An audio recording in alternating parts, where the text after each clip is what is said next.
I'm a racist in recovery.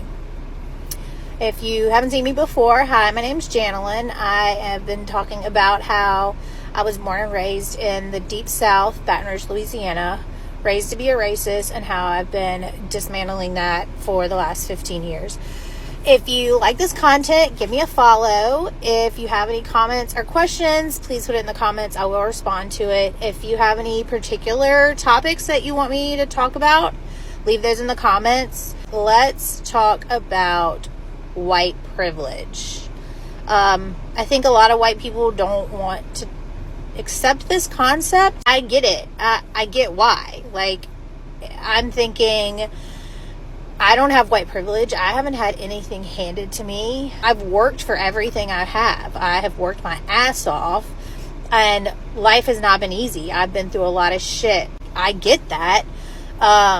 But what white privilege is not, it's not having your life handed to you on a silver platter. It doesn't mean you were born with a silver spoon in your mouth. It doesn't mean that you haven't worked really hard. It doesn't mean that you haven't experienced loss or failure. It doesn't mean that you haven't had significant obstacles to overcome.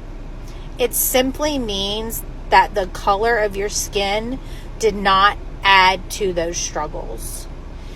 And I think this goes hand in hand with recognizing and admitting that we have systemic racism. Let me tell you something, bro. Nothing is more aggravating and irritating.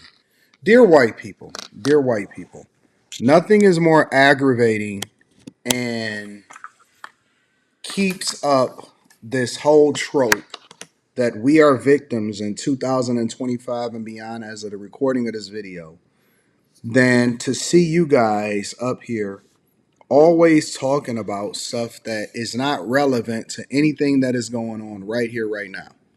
She's talking about, well, the color of your skin didn't add to your struggles. What does that have to do with anything or the price of tea in China?